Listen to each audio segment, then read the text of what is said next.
Rasulina Muhammed və alə alihi və sahbihi əcma'in əmmə ba'd. Assalamu aleykum və rəhmətullah. Deməli, biz qardaşlara həmişə cəmaat sual verir. Deyir ki, siz nəyə dəvət edirsiniz? Biz həmişə cəmaat sual verir bunu. Deyir ki, siz nəyə dəvət edirsiniz? Və biz dəvət edirik İslama, yəni İslamın əsasına. Hansı ki, şəhadətəyindir. İki şəhadət. La iləhə illallah, Muhammed Rasulullah kəlməsinə.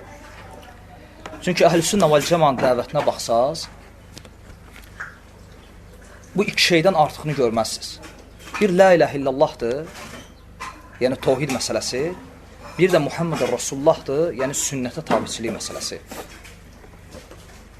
Və bu İslamın əsasıdır.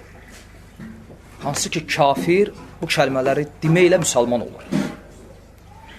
Və bunlardan birincisi, müsəlmanın şəhadət etməsi ki, Allahdan başqa ibadətə layiq haqq məbud yoxdur. Yəni, la iləhə illallah. Hansı ki, bu bütün peyğəmbərlərin dəvətin əsası olur. Allah subhanət hələ buyurur ki, وَلَقَدْ بَعَثْنَا فِي كُلِّ أُمَّةٍ رَسُولًا أَنْ يَعْبُدُ اللّٰهِ وَاجْتَنِبُ الطَّاغُوتَ. Biz hər bir qövmə, hər bir tayfaya məhz Allaha ibadət edin və tağutlardan çəkinin deyə Rasul göndərdik. Və fikir versəz, la iləhə illallah kəlməsində çox maraqlıdır, inkar isbatdan qabaq gəlir. La iləhə, ilahları inkar edirsən, sonra illallah deyib Allah subhanət hələ isbat edirsən. Niyə? Çünki tevhid məsələsində inkar olmadıqca isbatın heç bir mənası yoxdur.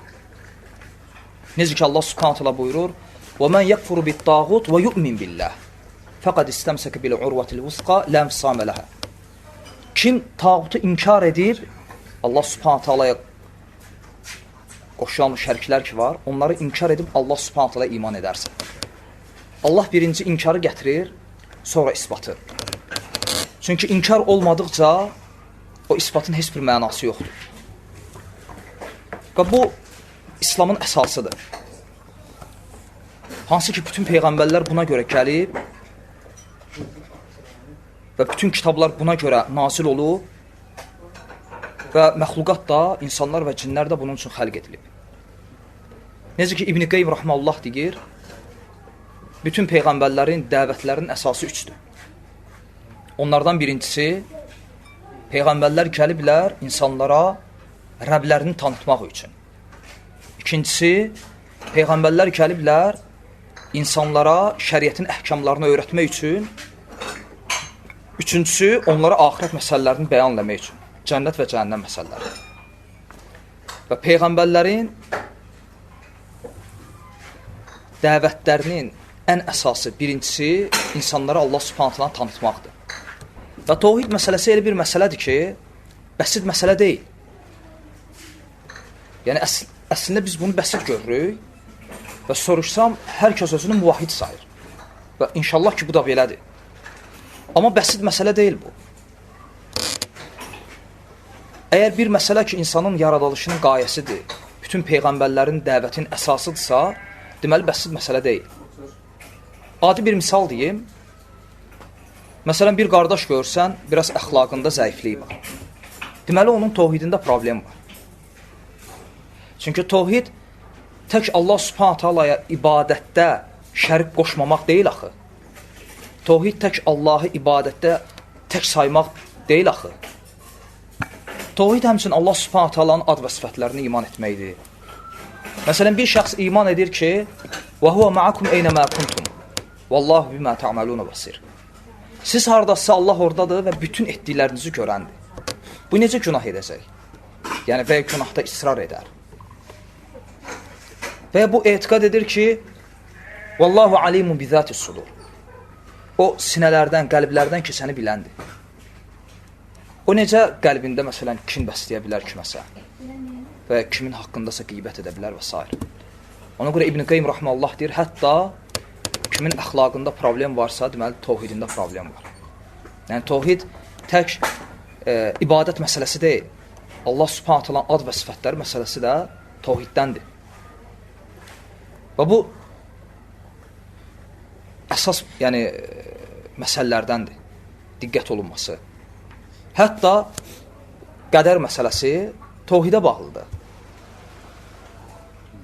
Qədər məsələsi təvhidə bağlıdır. Tutaq ki, bir insanın Allah Subhanahu taala övladını əlindən alır və imtahan edir onu, illərlə ona övlad vermir. Və görürsən ki, həmin insanın Allaha təvəkkülü zəifləyir. Allah Subhanahu taala təvəkkül təvhiddəndir. Təvhiddəndir. Fikir versən, birbaşa əxlaqa bağlı məsələlərdir. Ona görə heç kəs deməsin ki, mən təvhiddə tamam. Əksinə, sən bunun üçün yaradılmısan. وَمَا خَلَقْتُ الْجِنَّ وَالْاِنْسَ إِلَّا لِيَعْبُدُونَ Mən insanları və cinləri mənə ibadət üçün xəlq etdim. Daha doğrusu, mənə ibadətdən başqa bir şey üçün xəlq etmədim. İnkarla gəlir. Yəni, mənə ibadətdən başqa bir şey üçün xəlq etmədim.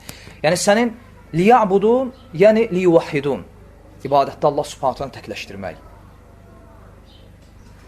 İfradullahi fil ibadə. İbadətdə Allahı tək bilmək. Və bu ibadət, sual verirəm. Ölənəcəndir, yoxsa müvəqqətidir? Ölənəcəndir. Düzdürmü? Bütün ömrün boyu. Deməli, təvhid sənin üzərində bütün ömrün boyu davam edir. Və iman Əhlüsünnə vəl Cəmaənin etiqadına görə azalıb artdığına görə və təvhid də imandan olduğuna görə və təvhidin əsası da əməl olduğuna görə və iman da əməllə artıb azaldığına görə deməli, təvhid insanda sabit deyil. Həm qəlbdə, həm də ki, zahiri əməllərdə. Məsələn, səbir məsələsi, şükür məsələsi təvhidə bağlıdır. Məsələn, sələflərdən biri olur, nəysə onun bir malının itdiyini ona xəbər verirlər. Deyirlər, dərs keçir tələbələrinə. Deyirlər ki, bir malın itib. O belə susur, heç nə demir, deyir, elhamdülillah. Tələbələr başa düşdülər. Və sonra üstündən 1-2 dəqiqə keçir, həmin adam başqa xəbərlə gəlir ki, yox, itan sənin deyilmiş. Yəni, rahat ol, o da durur, deyir, elhamdülillah. Və sonra tələbələri soruşanda ki, nəyə həmd eləyirsən? Deyir, qəlbimə döndüm, baxdım, görüm, birinci halı ilə ikinci hal arasında fərq oldu ya, yox. Və buna həmd etdim. Yəni, malının itib etməməyinə görə həmd eləməyib, ha? Qəlbinin dünya malına görə dəyişməməsinə görə həmd eləyib. Cəmaatda dəstəyir. Bu özü təvhidə bağlı bir məsələdir. Məsələn, yəqinlik məsələsi təvhidə bağlı bir məsələdir. İbrahim əleyhissalamı oda atanda, hansı ki, hətta demək olar ki, təvhid məsələsində, dəvətdə bir simvoldur. İbrahim əleyhissalam. Əl-qolunu bağlayıblar, oda atırlar. Və Cəbrail əleyhissalam gəlir və İbrahimə köməyini təklif edir.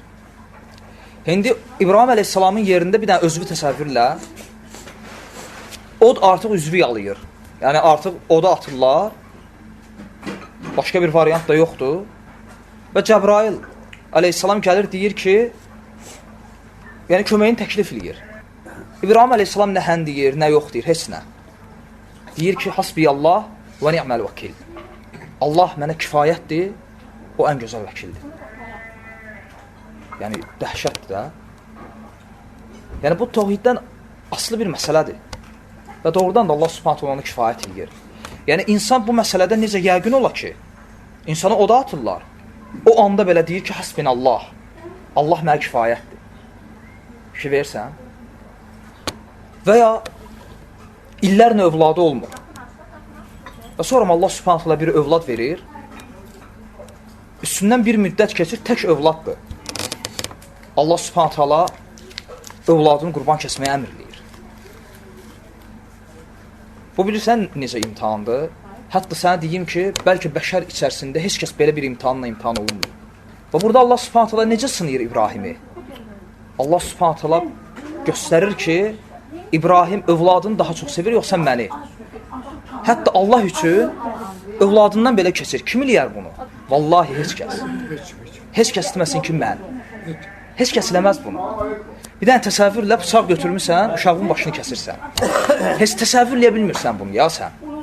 Sən təsəvvürə təsəvvür eləmək istəmədiyin şeyi İbrahim əleyhissalam realda eləyirdi. Artıq dirəmişdi boğazına. Bu artıq tövhidin bilsiz hansı dərəcəsidir? Və yaxşı, nəticə nə olur? Nəticə o olur ki, وَاتَّخَذَ اللّٰهُ إِبْرَاهِيمَ خَلِيلًا Allah İbrahimi özünə dost seçir. Nəticə dəhşət. İnnə ma'al usri yusra, hər çətinliklə bərabər bir asanlıq var. Nəticə bu olur. Məsələn, biz bayaq dediyim ayə ilə وَمَا خَلَقْتُ الْجِنَّ وَالْإِنْسَ إِلَّا لِيَعْبُدُونَ həyatımızdan məqsəd nədir? Allah subhanətlə ibadət və Allah subhanətlərin dostluğunu qazanmaq, sevgisini, rızasını və s. Biz buna can atırıq və dua eləyirik bunun üçün, daima. Bir də var ki, Allah subhanətlə özü deyir. Bir var, sən Allah subhanətlərin dostluğunu, məsələn, sən hər bir müsəlman, hər bir muvahhid öz etiqadı ilə və əməli ilə Rəbbini özünə nə seçib? Dost. İndi bir də bunun əksini düşün. وَاتَّخَذَ اللّٰهُ إِبْرَاهِيمَ خَلِيلًا Fail Allahdır. Dost seçən burada. Allah İbrahimi özünə dost seçir. Və başqa fayda nədir? Başqa fayda Allah Subhanahu taalanın İbrahimi bütün insanlar üçün imam seçməsi. Uca Allah buyurur ki: "Və izibtala İbrahim Rabbuhu bi kelimatin fa'tammahun." Allah İbrahimi bəzi kəlmələrlə, bəzi şeylərlə imtahan elədi. O çəkdiyim misallar. Və o bunları ödədi. Qalə dedi ki: "İnni ca'iluka lin-nasi imama." Allahım, məni insanlar üçün imam et. Sonra deyir ki: "Qalə və min zurriyyəti." Hətta deyir ki, hətta zürriyyətimi də, öz nəslimi də. Burada imam, yəni qəsd odur ki, yəni bir örnək. Doğrudan da İbrahim əleyhissalam bütün ümmətlər üçün örnəkdir. Hətta xristiyanlar, hətta yahudilər belə onu özünə yəni örnək götürürlər. Və nəticə bu olur. Allah subhanətlərin dostu və bütün insanların imamı.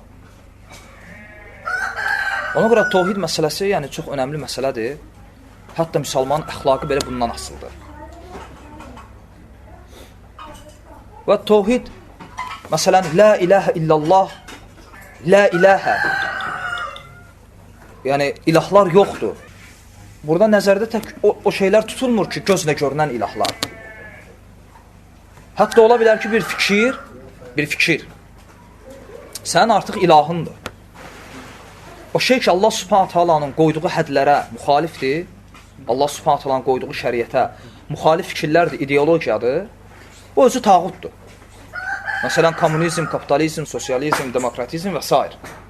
Bunlar hamısı tağutlardır və məsələn, Sovet dövründə, o dövrdə yaşayan cəmaat neynirdi? O dövrün ideologiyasına qulluq eləyirdi. Düzdürmü? Deməli, o ideologiyanı özlərini nə seçmişdilər? İlah. Və insan var, öz nəfsini özünə ilah seçib. Nəfsinə qulluq eləyir. Və İbn Qeym rahimehullah Mədaricus Salikin kitabında məcazı tağut adlandırır. Məcaz ki var, bidət əhli deyir. Məsələn, qalə ya iblis, mə mənəəkə ən təscuda limə xələqtü biyədəy. Allah subhanət hələ dedi ki, ey iblis, iki əlimlə yaratdığıma niyə səzdə etmədin? Onlar deyirlər ki, burada iki əldən qəsd, yəni Allahın qüdrəti, yəni bu məcazidir. İbn Qeym deyir ki, kim desə ki, Quranda məcaz var və ya sünnədə, məcaz özü tağutdur. İnkar edilməsi vacib olan tağut. Yəni fikir verirsən, ilah tək gözlə görülən şey deyil. Hətta ideologiya belə nə ola bilər? İlah. Ona görə sən la ilahə illallah deyib, Allahdan qeyri ilahları və tağutları inkar edəndə şəriətə müxalif olan ideologiyaları da beynindən silməlisən. Və yalnız illallah. İnəl hükmü illə lillah. Hökm yalnız Allahındır deyib, Allah subhanət hələ hökmlərini qəbul etməlisən. İstər etiqadı, istər əməli. Tövhid budur. Tövhid məsələsi tək, yəni şəri məsələlərdə yəni ibadət məsələlərində götürülməz. Tək namaz, oruz, zəkat və s. Çünki və biz Allah subhanət hələ kainat əsərinə baxsaq, kainata, yəni kovni ayələrə baxsaq, Allah subhanət hələ ayələr iki növdür. Var kovni, təkvini, var şəri. Kovni ayələr bu kainat Allah subhanət hələ ayətidir. İnsanlar, cinlər, bütün məxluqlar. Bir də var şəri ayələr, Quran və sünnə. Məsələn, biz kovni ayələrə baxsaq, Allah subhanət hələ yaratdığı məxluqata, o Allahın kovni ayələri üzərində sən Allahın qoyduğu qanunları tətbiqləməsən, heç bir fayda götürməyəcəksən. Heç bir bəhər götürməyəcəksən. Misal, götür tumu. Allah subhanət hala tum üçün nə qanun qoyub? Bu Allahın kovuna ayətidir, tum. Allah subhanət hala yaradıb bu toxumu, düzdürmü? Onun üzərində qanun qoyub. Qanun qoyub ki, onu yerə əkəsən, sulayasan, bezərəsən və o böyüyə, budayasan və s. qulluq eləyəsən və sən bu qulluğu nə əsasında edirsən? Allah subhanət halanın o kovuna ayə üzərindəki qoyduğu hökmləri eləyirsən. Düzdürmü? Ar-Rahman xalaqal insan allamahul bayan. Allah subhanət hala insanı yaratdı, ona bəyanı öyrədib, hər şey öyrədib. Düzdürmü? Allamal insana ma lam ya'lam. İnsana bilmədiklərini öyrədib. Və bu kovni məsələlər ki var, Allah subhanət hala Adəmə onun zürriyyətini öyrədib axı. Necə əkmək, necə becərmək və s. Və sən məcbursan, başqa variant yoxdur. Allah subhanət halanın kovni ayəsi üzərində Allahın hökmlərini tətbiq edəsən ki, bir fayda götürəsən. Əgər Allahın kovni ayələri üzərində Allahın qoyduğu qanunları tətbiq eləməsən, məsələn, öz ağlından bir dənə ideya ortaya qoysan, məsələn, toxumu götürürsən, divara yapışdırırsan, bir il gözləyirsən ki, oradan da sulayırsan, bəhər gələcək ya yox. Bəhər gələr? Niyə? Çünki Allahın kovni ayəti üzərində Allahın hökmünü tətbiq eləmədi. Nə zaman bəhər görəcəksən? O zaman ki, Allah subhanət halanın hökmlərini tətbiq edəcəksən. Yəni, onu yerə keçərsən. Və sən, necə bu məsələlər, eyni ilə şəhəri məsələlər də belədir. Sən şəhəri məsələlərdə də məcbursan Allah subhanət halanın hökmlərini tətbiq edəcəksən. Bu da keçir nədən? Muhammedur Rasulullahdan. Peyğəmbər sallallahu aleyhi və səlləmin sünnətinə tabiçilik. Çünki Muhammedur Rasulullah olmasa, la ilahə illallahın heç bir faydası yoxdur. Məgər bu ümmətdən bidət əhli la ilahə illallah deyib bu İslama girməyib, niyə zəlalət əhlidirlər? Lap hətta fərz eləsək ki, la ilahə illallahlarında problem yoxdur. Hətta fərz eləsək. Amma bir şey deyim. Bunu heç vaxt ağlıva gətirmə ki, bir insan olar la ilahə illallahında problem olmaz, amma Muhammed Rasulullahında problem olar. Bu qeyri-mümkün şeydir. Bir insan sünnətə tabi deyilsə, ilk öncə onun la ilahə illallahında problem var. Çünki bu kəlmə bu kəlməyə bağlıdır. Bu iki kəlmə bir-birindən ayrı ələ alınmaz. Və Quran daima bu iki şey bir yerdə zikr edir. Ya eyyuhəllezine amanu la tuqaddimu beynə yədəyillahi və rasulih. Vattaqullah. Ey iman edənlər, Allah və Rasulunun hökmlərinin qabağına hökm çıxarmayın. Allahdan qorxun. Və necə Allah subhanət hala deyir? Ya eyyuhəllezine amanu la tərfa'u asvatakum fawqa savtin nəbi. Əl-ayə. Ey iman edənlər, Allah Rasulunun səsindən yuxarı səs qaldırmayın. Baxma ki, bu ayə Peyğəmbər sallallahu aleyhi və səlləmin zamanında nazil olanda xüsusi bir səbəbə görə nazil olmuşdu. Bir sahabə var idi və bəzi sahabələr, bir neçə sahabə. Danışanda səslərini Allah Rasulunun səsindən yuxarı qaldırırdılar. Və bu ayə nazil oldu ki, belə etməyir. Baxma ki, indi Allah Rasulü sağ deyil. Bu ayə məgər qüvvədənmi düşür? Əsla. Bu ayənin hökmü qiyamətə cəndir. Baxma ki, Allah Rasulü sağ deyil, onun sünnəti var. Və əgər bugün sən sünnətdən bir, Allah Rasulunun sünnətindən bir dəlil ortaya qoyursan və deyirsən ki, namazda bu belə olmalıdır, filan məsələdə bu belə olmalıdır. Çünki Allah Rasulü belə deyir və o sənə deyirsə ki, yox, Əbu Hanifə belə deyir, Şafi belə deyir, İmam Əhməd belə deyir, o bu ayənin hökmünə girdi. Allah Rasulunun səsindən yuxarı səs qaldırdı. Allah Rasulunun hökmündən yuxarı başqa kişinin hökmünü gətirdi. Həmin ayənin hökmünə girir. Çünki təfsirdə qaydadır, bir ayənin nazil olmaz səbəbinin xüsusiliyi hökmün ümumiliyinə mane deyil. Yəni, ayə ola bilər ki, müəyyən bir səbəb üçün nazil olsun, hökm ümumidir. Hər kəsə aiddir. Aydındır. Necə ki, İbn Abbas deyir. Deyir ki, mən sizə deyirəm ki, Allah Rasulü belə dedi, siz mənə deyirsiniz ki, Abu Bakr və Ömər belə dedi. Deyir, qorxuram başınıza göydən daş yaxar. Və İbn Abbas əgər hətta Əbu Bakır və Ömərin sözlərinin Peyğəmbər sallallahu aleyhi və səlləm sözünün qabağına çıxarılmasına razı deyildisə, Əbu Hanifə, Şafi və qeyrisi necə? Əgər bu məsələdə Əbu Bakır və Ömər caiz deyilsə onların sözü. Baxma ki, Peyğəmbər sallallahu aleyhi və səlləm demişdi ki, məndən sonra bu iki kişiyə, Əbu Bakır və Ömərə tabi olun. Və hədis də səhihdir.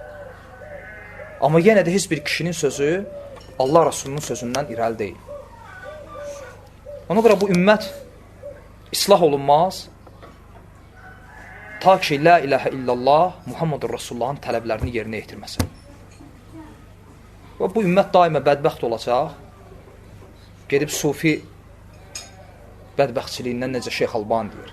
Yəni, bədbəxtçilikdir, yəni. Ümməti zəlil günə salmaqdır. Və kimlərinsə sözünü şəriətin sözü eləməkdir və şeyxim nədir, o mənim üçün qanundur və ümmət heç vaxt bu cür fəlah tapmaz. Mümkün deyil. Ona görə islah, la ilahə illallah Muhammed Rasulullahdan keçir. Və təsəvvürlə ki, bu dinin təməlidir və bizə həmişə deyirlər, siz nəyə dəvət edirsiniz? Bu iki şeyə. La ilahə illallah Muhammed Rasulullah. Bir də üçüncüsü, onun da dəlili Quran və sünnədəndir və sələf. O da nədir? Sələfin fəhmi. Yəni, biz Quran və sünnəni özümüz, kefimiz necə istəyir götürmərik. Biz Quran və sünnəni sələf necə götürüb elə götürərik. Sələf yəni sahabələr, tabiinlər, atbəyət tabiin və hidayət rəhbəri olan imamlar, alimlər. Onlar necə götürüb biz də elə və bu şəriətdə qaydadır. Ona görə bir şəxs Şeyx Albaniyə sual verir ki, mən sələfiyəm demək bidətdir. Məsələn, bir insan deyir, mən sələfiyəm. Bu bidətdir. Ümumiyyətlə, bir şey bilin, əhl-i sünnə və ya sələf, bu məzhəb deyil. Bu firqə də deyil. Sən istəyirsən dinən ki, mən müsəlmanam. İstəyirsən dinən sünniyəm.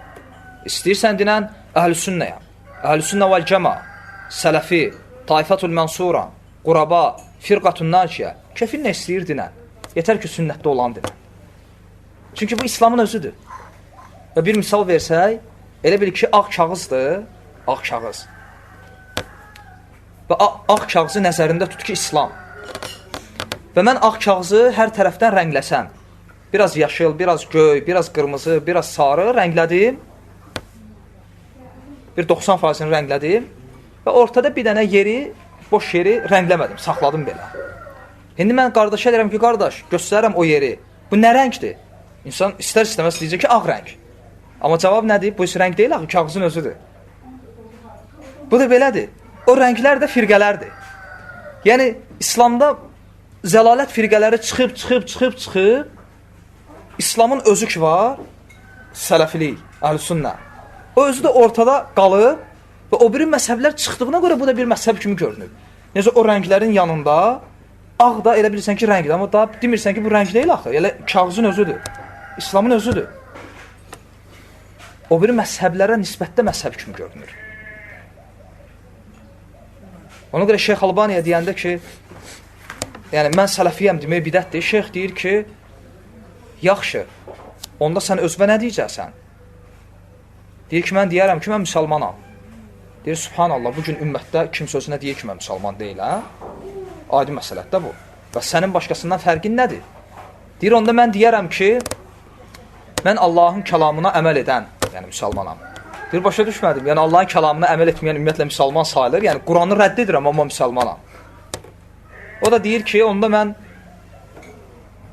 Allah Rasulunun sünnətinə iqtida edən müsəlmanam. Deyir, sən elə bir bidət əhli tanıyırsanmı ki, özünü sünnətə nisbət eləməsin? Məsələn, bir bidət əhli göstərməni, desin ki, mən Peyğəmbər s.ə.v yolunda deyiləm.